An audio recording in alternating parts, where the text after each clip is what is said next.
여러분들 아마 이런 그림을 한번 보신 적 있을 거예요. 이 그림에서 무엇이 보이죠? 무엇이 보입니까? 흰색을 중심으로 보면 뭐가 보이죠? 잔이 보이죠. 그리고 검은색을 중심으로 하면 뭐가 보이죠? 사람 얼굴이 보이죠. 옆면이. 두 사람이 마주보고 있는 모습이 보입니다.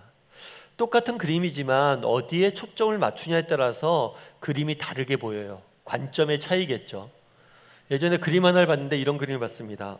어느 무인도에서 사람이 있는데 멀리서 배가 오는 거예요.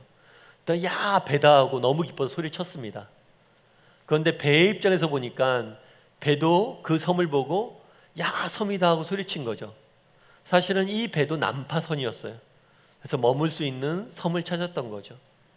누구의 관점에서 보느냐에 따라서 똑같은 사물도 다르게 보이는 게, 사물이나 사건도 다르게 보이는 게 사실입니다. 그래서 관점은 중요한 것 같아요. 우리 인생 역시 마찬가지죠. 내 인생을 살아가면서 우리가 경험하게 되는 일들, 사건들, 내가 하는 모든 경험들을 어떤 관점에서 보느냐예요. 그것에 따라서 전혀 달라집니다.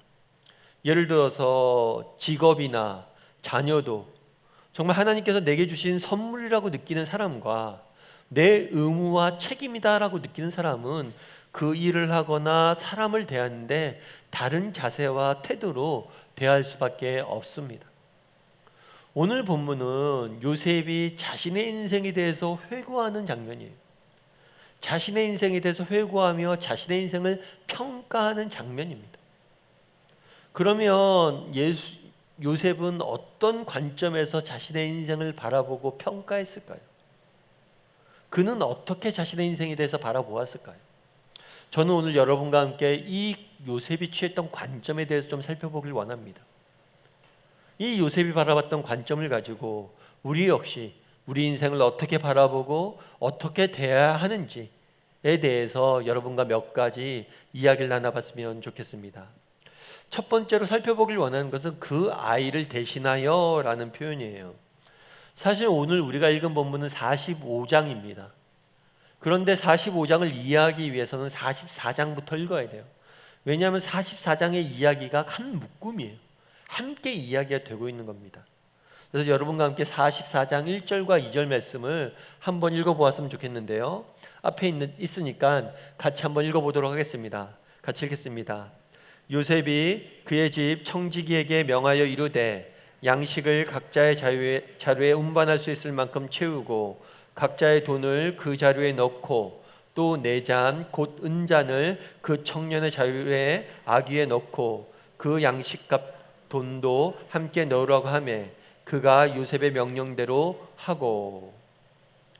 오늘 본문의 배경은 우리가 계속해서 살펴보는 바와 같이 이렇습니다. 이스라엘 땅에, 가나안 땅에 가뭄이 들었어요. 그래서 형들이 곡식을 구하기 위해서 애굽에 곡식이 있다는 이야기를 듣고 곡식을 구하기 위해서 애굽에 갑니다. 그런데 감사하게도 애굽의 총리가 누구예요? 자신들의 동생인 요셉이에요. 그런데 형들은 요셉을 알아보지 못합니다. 왜일까요? 요셉이 죽었다고 생각했어요. 그만큼 선입견은 무섭습니다. 요셉이 죽었다고 생각하니까 요셉을 눈앞에 봐도 요셉인지 몰라봐요. 반대로 요셉은 형들을 알아봅니다. 그래서 형들인지 알고 눈물 흘리며 기뻐하죠. 그런데 형들만 왔지 동생이 안 왔어요. 그래서 형들한테 묻습니다. 아버지와 동생은 괜찮으냐? 그랬더니 형들이 아버지와 동생이 괜찮다라고 이야기합니다. 그래서 요셉이 명령을 내요. 뭘 명령하냐면 형들한테 자신의 신분을 밝히지 않은 채로 가서 동생을 데리고 오면 내가 곡식을 주겠다. 그래서 형들이 고향 땅 가서 동생을 데려옵니다. 그래서 요셉이 동생이 살아있는 것을 보게 돼. 그런데 그러면 야 형들 동생 베냐민아 내가 요셉이다 라고 이야기하면 되는데 그렇게 하질 않아요. 이상한 일을 꾸밉니다. 어떤 일을 꾸미냐면 형들 물건에 돈을 넣어놔요. 뿐만 아니라 동생 베냐민의 물건에 자신이 갖고 있는 은잔을 넣어놔요. 다르게 표현하면 마치 동생이 이 잔을 훔친 것처럼 누명을 씌우는 거예요. 그렇다면 요셉이 갑자기 왜 이렇게 했냐는 거예요.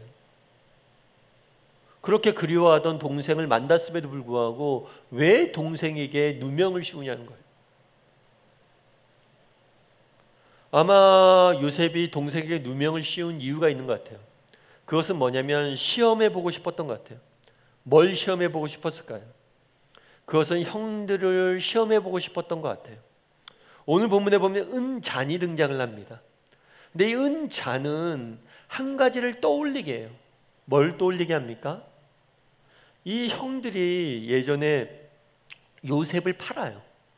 파는데 은 23개를 팔고 팝니다. 은돈을 받고 팔아요. 은돈을 받고 동생을 팔았던 형들에게 은잔이 숨겨져 있는 동생을 A라는 문제가 나타난 거죠. 형들이 어떻게 이 문제를 해결하는지 보고 싶었던 것 같아요. 그래서 나중에 베냐민이 누명을 씁니다. 은잔을 훔쳤다고. 그러자 형들이 어떻게 반응을 했을까요? 우리 44장 33절과 34절에 보면 이렇게 되어 있습니다. 우리 한번 같이 읽어보았으면 좋겠습니다. 같이 읽겠습니다. 이에 주의 종으로 그 아이를 대신하여 머물러 있어 내 주의 종이 되게 하시고 그 아이는 그의 형제들과 함께 올려 보내소서. 그 아이가 나와 함께 가지 아니하며 내가 어찌 내 아버지께로 올라갈 수 있으리까? 두렵건대 죄가 내 아버지에게 미침을 보리이다. 요셉의 형들 중에서 유다가 있어요. 이 유다가 베냐민이 누명 쓰게 된 것을 보고 이야기를 합니다. 이게 누명이다, 우리가 훔치지 않았다 얘기해도 안 믿어줄 게 뻔해요. 그러자 뭐라고 얘기하냐면 이 베냐민 대신 내가 종으로 잡혀있겠다. 베냐민은 보내달라. 왜냐하면 이 베냐민이 안 가면 우리 아버지가 죽는다. 정말 우리 아버지는 베냐민밖에 모른다. 베냐민이 안 데리고 가면 우리 아버지 마음의 상심을 얻어서 죽을지 모른다. 마음에 큰 병을 얻게 됐고 죽을지 모른다. 그렇기 때문에 나를 대신해서 여기에 가더라 라고 이야기를 합니다. 이것은 과거 유다의 모습과는 전혀 달라요. 사실 유다는 그 삶의 환경이 변하지 않습니다. 여러분 나중에 보시면 알겠지만 어렸을 때 유다랑 요셉의 형들이 요셉을 판 이유가 있어요. 요셉을 왜 팔았어요? 아버지 야곱이 동생만 편애했어요. 요셉만 편애하고 요셉에게 장자권을 주려고 하는 모습들을 보면서 시기와 질투에 빠집니다. 그래서 요셉을 팔아버려요. 그런데 지금도 똑같아요. 여전히 야곱은 편애에 빠져 있습니다. 요셉이 죽은 다음엔 베냐민밖에 몰라요. 형들한테 곡식을 구하러 가면서도 베냐민은 안 보내요. 형들이 베냐민이 가야지만 곡식을 구할 수 있습니다 해도 베냐민 안 보내려고 그래요. 야곱의 눈엔 여전히 아들은 베냐민밖에 없어요. 유다 입장에서는 어땠을까요? 똑같이 자기는 아버지에게 사랑받고 싶었지만 여전히 사랑받지 못하는 아들이었어요. 동생을 팔고 요셉이 없어지면 사랑받을 수 있을 거라고 생각했는데 여전히 사랑받지 못해요. 문제는 변하지 않습니다. 그런데 유다의 반응은 전혀 달라요. 과거에는 그러한 편애에 대해서 시기와 질투로 동생을 팔았던 유다가 이제 뭐라고 얘기하는 거예요? 내가 대신 잡히겠다. 내가 대신 종이 되겠다. 대신하여 종이 되고 대신하여 죽는 개념. 이걸 대속이라고 하는데 인간이 인간을 대신해서 잡히고 종이 되는 개념이 여기에서 처음 등장을 합니다. 훗날 예수님께서 우리를 위해서 행하신 일들이죠. 우리를 대신해서 종이 되시고 우리를 대신해서 죄인이 되시고 우리를 대신해서 사형을 당하시죠. 훗날 유다의 가문에서 다윗이 나오고 예수님이 나와요. 그래서 유다는 영적인 장자였다고 우리는 신학자들은 평가를 합니다. 이제서야 제대로 된 유다의 영적인 장자로서의 모습이 나타나는 거죠. 여전히 그의 삶의 문제는 똑같았지만 정말 영적으로 성숙하고 다른 모습들을 보여지게 되는 거예요. 그렇다면 어떻게 유다가 이렇게 변했냐는 거예요. 어떻게 이렇게 유다가 변했냐는 거예요. 아마 동생 요셉을 판 이후에 그 죄책감과 두려움과 그 아팠던 그 과정들, 그 긴 고난의 시간들을 통해서 하나님께서 유다를 변화시킨 모습들을 보여주고 있는 거예요. 오늘 왜 이런 이야기를 써놨냐는 거예요. 왜 돈을 숨기고 그것들을 형제들끼리 밝혀지고 이런 얘기를 써놨냐는 거예요. 어떻게 하나님께서 유다를 변화시켰는지 성경은 보여주고 있는 겁니다. 여러분, 하나님께서 우리의 기도에 응답하실까요? 하나님께서 우리의 삶 가운데 일하신다고 믿습니까? 여러분들은 하나님께서 여러분의 삶 가운데 일하신다고 믿습니까? 우린 믿죠. 그런데 하나님께서 우리의 삶 가운데 일하시는 가장 강력한 방법 중에 하나가 뭐냐면 변화예요. 변화. 내면의 변화. 대표적인 예가 바울이에요. 신약 성경을 읽다 보면 바울이라는 사람이 등장을 합니다. 이 사람은 신약 성경의 3분의 1을 쓸 정도로, 그리고 초대교회의 지도자로서 굉장히 중요한 역할들을 해요. 그런데 이 바울에게 문제가 있었어요. 어떤 문제가 있었냐면 질병이 있어서, 질병, 간질이었던 것 같아요. 굉장히 심각한 병이죠. 바울은 다른 사람을 낫게 했던 사람이에요. 바울이 손을 얹으면 딴 사람의 병이 나왔어요. 그런데 자신에게는 병이 걸려 있는 거예요. 하나님 앞에 기도합니다. 이 병을 낫게 해달라고. 진짜 작심하고 3번 이상 기도를 했어요. 그럼에도 불구하고 하나님이 그 병을 낫게 하지 않았습니다. 그런데 바울은 이 하나님이 낫게 하지 않은 것에 대해서 원망하지 않아요. 오히려 나의 약함이 강함이 되었다라고 이야기를 합니다. 내가 이 병이 있기 때문에 더 하나님을 의지하게 되었고, 내가 이 병이 있기 때문에 오히려 나처럼 고생하는 사람들을 위로하고 격려할 수 있었다고, 이 약함이 오히려 내게 강함이 되었다라고 고백을 합니다. 그 병을 고쳐주진 않았지만 이 병을 바라보는 시각을 바꾸시고 내면의 변화를 겪게 하심으로 그 병을 이겨내게 하신 거예요. 여러분, 우리가 어렸을 때 아이들 걸음마를 가르칠 때가 있어요. 걸음마를 아이들 가르칠 때 어떻게 하죠? 아이의 손을 잡아주고 이걸 걷게 합니다. 그런데 아이의 손을 잡고 걷게 하다가 어느 순간 뭘 해요? 손을 놓습니다. 아이를 손을 잡고 걸음마를 하다 손을 놓으면 어떻게 돼요? 아이가 어떻게 될까요? 넘어져요. 당연히 넘어지죠. 처음 걷는데. 넘어지면 어떡합니까? 아파서 울죠. 뻔히 우리는 아이가 손을 놓으면 넘어질 걸 압니다. 아파서 울 걸 알아요. 그럼에도 불구하고 왜 손을 놓습니까? 아이에게 걸음마를 가르치기 위함이죠. 왜 걸음마를 가르쳐요? 이 아이가 걸을 수 있어야지만, 걸음마를 배워야지만 더 많은 일들을 할 수 있기 때문이에요. 하나님도 마찬가지란 거예요. 하나님도 우리 삶 가운데 일하십니다. 어떻게 일하십니까? 우리를 강하게 만드시는 거예요. 때론 우리에게 어려운 일들도 허락하시고, 때로는 우리의 삶 가운데 하나님이 무관하시고 안 계신 것처럼 느껴지는 순간들이 있을 수 있어요. 하지만 그렇지 않아요. 하나님께서 왜 그런 것들을 허락하십니까? 우리를 강하게 단련시키기 위해서. 그래야지만 우리가 더 많은 것을 할 수 있기 때문입니다.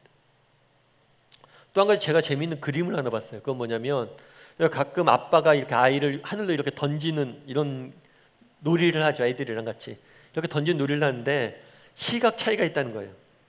아빠 생각에는 한 요 정도 높이로 던졌다고 생각하는데 아이 입장에서는 훨씬 높게 던진 것처럼 느껴진다는 거죠.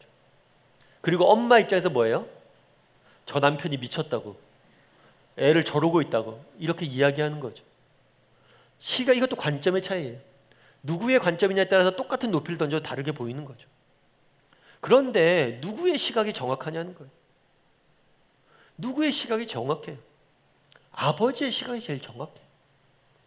정말 아이가 놀라지 않을 만큼, 내가 아이를 받을 수 있을 만큼 최소한의 높이를 던지는 것. 우리도 마찬가지예요. 누구의 시각이 정확합니까?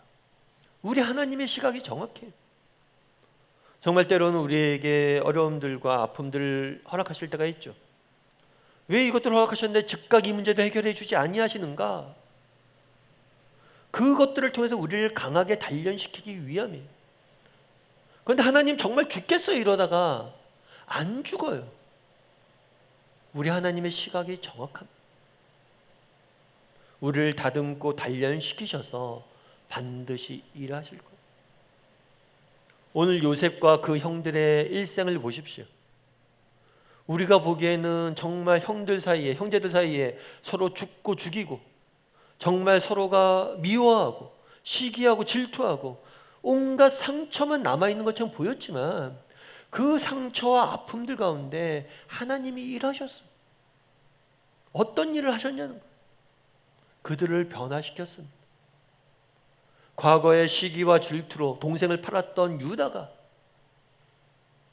동생을 위해서 내가 대신 죽겠습니다. 여전히 아버지는 동생을 편애하지만 그 아버지가 받을 상처가 두려워서 내가 대신 죽겠습니다. 하나님께서 그 긴 세월을 통해서 그 아픔들을 통해서 요셉의 형들을 다듬은 모습들을 보게 됩니다. 우리도 마찬가지예요. 우리 인생은 무엇입니까? 우리가 살면서 여러 가지 일들을 경험합니다. 그럴 때마다 기억해야 될 것이 있어요. 그건 뭐냐면 하나님께서 우리를 다듬고 계시다.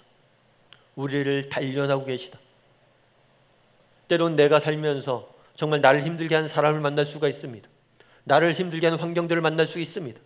그럴 때도 우리가 기억해야 될 것은 무엇입니까? 하나님께서 나를 다듬고 계시다. 그래서 내가 정금같이 나올 것이다. 그런 믿음을 가지고 하루하루 살아갈 줄 아는 저와 여러분이 되기를 주님의 이름으로 소원합니다. 두 번째 살펴보길 원하는 것은 나를 먼저 보내셨나이다예요. 45절 말씀 같이 한번 읽어보았으면 좋겠습니다. 같이 읽겠습니다. 요셉이 형들에게 이르되 내게로 가까이 오소서. 그들이 가까이 가니 이르되 나는 당신들의 아우 요셉이니 당신들이 애굽에 판 자라. 당신들이 나를 이곳에 팔았다고 해서 근심하지 마소서. 한탄하지 마소서. 하나님이 생명을 구원하시려고 나를 당신들보다 먼저 보내셨나이다. 형들이 요셉이 유다가 얘기를 합니다. 내가 동생 대신 죽겠다. 이 유다의 모습을 보고 요셉이 가슴이 뭉클해져요. 웁니다. 정말 그 긴 세월 동안 자신을 하나님께서 은혜를 주셨어요. 그런데 그 긴 세월 동안 우리 형들에게도 하나님이 일하셨구나. 형들을 변화시켰구나. 형들이 저렇게 성숙해졌구나 이제. 그걸 깨닫고 요셉이 밝힙니다. 자신이 누군지. 저 아우 요셉이에요 라고 밝혀요. 그 아우가 요셉이라고 밝히자 얼마나 기쁜 일이에요. 사실 놀라운 기적 같은 일이죠. 동생 요셉이 살아났을 뿐만 아니라 애굽의 총리예요. 이제 자신들이 갖고 있는 모든 문제들이 해결된 거죠. 그런데 그 안에 뭐가 있을 수 있어요? 그 안에 두려움들이 있죠. 왜 두려움들이 있습니까? 동생이 누구예요? 우리가 팔았던, 우리가 죽이려고 했던 동생이잖아요. 그 동생이 애굽의 총리가 됐다는 게 기쁜 소식이기도 하지만 두려운 일이죠. 동생이 마음만 먹으면 언제든지 우리를 죽일 수 있는 형편이 되었으니까. 기쁘지만 두려운 일이었을 거예요. 이 부분에 대해서도 요셉은 안심을 시켜요. 뭐라고 안심을 시킵니까? 당신들이 나를 이곳에 팔았다고 해서 근심하지 마소서. 한탄하지 마소서. 하나님이 생명을 구원하시려고 나를 당신보다 먼저 보내셨나이다. 요셉이 말하는 게 있어요. 요셉이 인생을 바라보는 관점이 하나 있어요. 그건 뭐냐면 하나님의 주권과 섭리예요. 요셉은 형들이 당신들이 나를 그렇게 팔았다고 얘기하지 않아요. 당신들이 나를 판 게 아니라 이곳에 보낸 것은 하나님이란 거예요. 하나님이 특별한 계획과 목적을 가지고 이곳에 우리를 보냈다는 거예요. 그래서 당신들을 살리기 위해서 나를 이곳에 보냈다는 거예요. 세상 사람들은 그런 이야기를 하죠. 우리가 살면서 어떤 일을 경험을 합니다. 그럼 어떤 일을 경험할 때 왜 내게 이런 일이 있었을까? 라고 이해했을 때 그런 이야기를 하죠. 우연히 내가 이런 일들을 경험한 거다. 아니면 나의 잘못으로 이런 일들을 경험한 거다. 아니면 이 세상이 악해서 내가 이런 경험을 하는 거다. 맞죠? 어쩌면 우연히 일어날 수 있을 수 있고, 그리고 우리의 잘못으로 이런 일들이 경험할 수도 있습니다. 그리고 세상이 악해서 이러한 일들을 경험할 수 있어요. 병에 걸려도 마찬가지예요. 뭐 내가 건강관리 못해서 그런 것이 될 수도 있고, 세상이 환경이 오염이 돼서 그런 일들이 일어날 수도 있고, 우연히 똑같이 사는데 나만 재수가 없어서 이러한 일들이 일어날 수도 있죠. 하지만 우리 믿는 사람들은 그렇게 보지 않습니다. 우연히 일어난 것 같지만 우연이 아니란 거예요.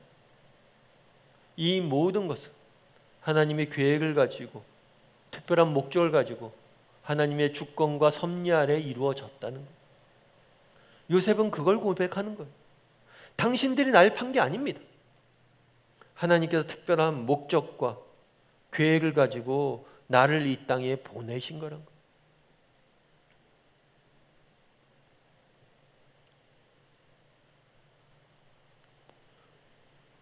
여러분, 루즈벨트 대통령이라고 아마 아실 거예요. 미국에서 가장 존경받는 대통령 중에 한 명이었다라고 합니다. 그런데 이 루즈벨트 대통령이 대통령 시기에는 국가적으로 어려운 일이 많았어요. 대공황도 있었어요. 경제적 큰 위기가 있었어요. 그리고 세계 대전도 있었습니다. 그런데 루즈벨트 대통령이 대공황이 왔을 때 했던 유명한 말이 있었어요. 그건 뭐냐면 우리가 가장 두려워할 것은 바로 두려움 그 자체입니다. 막연하고 이유도 없고 정당하지도 않은 두려움이야말로 후퇴를 전진으로 바꾸기 위한 노력을 마비시키는 것입니다. 우리가 지금 두려워해야 될 것은 두려움 그 자체다. 진짜 두려워할 일은 없다. 두려움을 이기고 나가자 이런 얘기를 한 거예요. 뭐 누구나 이렇게 쉽게 이런 얘기를 할 수 있겠죠. 그런데 이 이야기를 듣고 많은 미국인들이 감동을 받았어요. 왜일까요? 그것은 루즈벨트의 삶이 있었기 때문이에요. 루즈벨트는 명문가의 외동아들로 태어났습니다. 최고의 교육을 받았고 성격도 굉장히 활발했어요. 운동도 굉장히 잘했고요. 외모도 뛰어났다라고 이야기를 합니다. 그리고 변호사로서 정치인으로서 아주 성공한 삶을 살았어요. 그런데 39세에 소아마비가 걸립니다. 사실 소아마비는 성인 되었을 때 걸리기 쉽지 않아요. 그런데 소아마비를 걸립니다.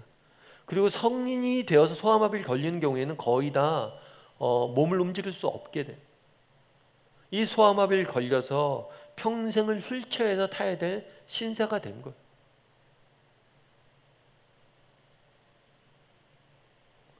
정말 내가 바르게 살려고 그러고 열심히 살려고 그러고 하나님 앞에 기도하고 열심히 살고자 했는데 어느 날 그 인생에 불행이 닥친 거예요. 그리고 그는 평생을 휠체어를 타야 돼. 하지만 그 안에도 계획이 있었던 거죠. 그가 휠체어에 탔지만 그는 낙심하지 않았어요. 아니 그의 부인과 주변 사람들이 도와줬어요. 정말 모든 것을 포기하려는 그를 이렇게 세워줬어요.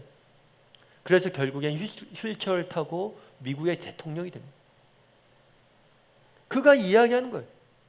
우리 두려워하지 맙시다. 왜 그의 말이 힘이 됩니까? 그가 휠체어에 타고 있었기 때문이에요. 그를 준비시켜주고 왜 내게 이런 일들이 일어났을까 알지 못하지만 하나님이 더 이후의 일들을 위해서 준비시킨 거예요. 요셉도 마찬가지겠죠. 요셉도 자신의 인생에 닥친 경험들, 불행들, 아픔들을 왜 원망하고 싶지 않겠어요? 왜 형들에 대한 미움이 없겠어요? 그게 쉽게 지어지는 것들이 아니죠. 그럼에도 불구하고 요셉은 무엇이라고 고백합니까? 나를 보내신 이는 하나님이시다.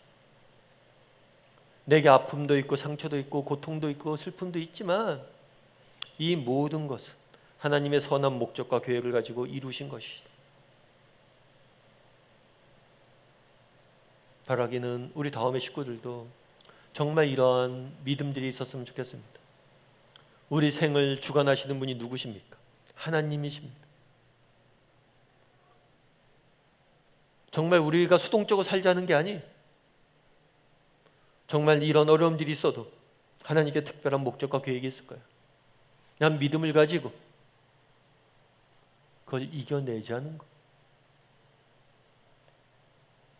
하나님의 계획이 있음. 나를 단련시키셔서 하나님께서 분명히 사용하실 거라는 믿음. 그런 믿음을 가지고 요셉처럼 살아갈 줄 아는 저와 여러분이 되기를 주님의 이름으로 소원합니다. 마지막으로 살펴보길 원하는 것은 고센 땅에 머물며 라는 표현이에요. 10절 말씀 같이 한번 읽어보도록 하겠습니다. 같이 읽겠습니다. 아버지의 아들들과 아버지의 손자들과 아버지의 양과 소와 모든 소유가 고센 땅에 머물며 나와 가깝게 하소서. 이 어떻게 하냐면 요셉이 이야기합니다. 자신이 누군지 밝혀요. 그리고 형들 아버지 데려오시라고. 우리 아버지 데려와서 고센 땅에서 함께 합시다 라고 이야기를 해요. 아마 고센 땅은 요셉이 미리 형들과 함께 살기 위해서 준비해 놓은 땅 같아요. 지도로 보면 이 나일강에 있는 나일 삼각주의 오른쪽에 있는 왼편에 있는 저 고센 땅이에요. 라암셋이 있는. 그래서 고센 땅을 준비해 놨어요. 그런데 이 고센 땅은 궁극적으로 무엇을 보여주냐면 이 애굽 땅에 하나님이 이스라엘 백성을 보낸 목적을 보여줘요. 오늘 본문에 보면 그러잖아요. 요셉이 하나님이 나를 먼저 보내셨다. 당신과 아버지와 아버지의 아들들과 아버지의 손자들을 살리기 위해서 나를 먼저 보내셨다. 고센 땅에서 함께 살자. 이 고센 땅은 이스라엘 백성들이 이 땅에 오게 된 목적을 보여줘요. 그럼 그 목적이 뭐냐는 거예요. 특별히 오늘 본문에 보면 이런 표현들이 있어요. 아버지의 양과 소와 모든 가축, 소유 뭐 이런 표현이 있죠. 재밌는 거는 우리가 이 고센 땅에 대해서 이해하기 위해서는 문화적 배경을 좀 알아야 돼요. 어떤 배경을 알아야 되냐면 이집트 사람들은 문화적 배타성이 굉장히 심합니다. 예를 들면 그런 거예요. 이집트 사람들은 암소만 먹어요. 소를 먹는데 암소만 먹어요. 그래서 기록에 보면 숫소를 먹지 않아요. 그런데 다른 나라에서는 숫소를 먹는 경우가 있거든요. 대표적인 예가 그리스예요.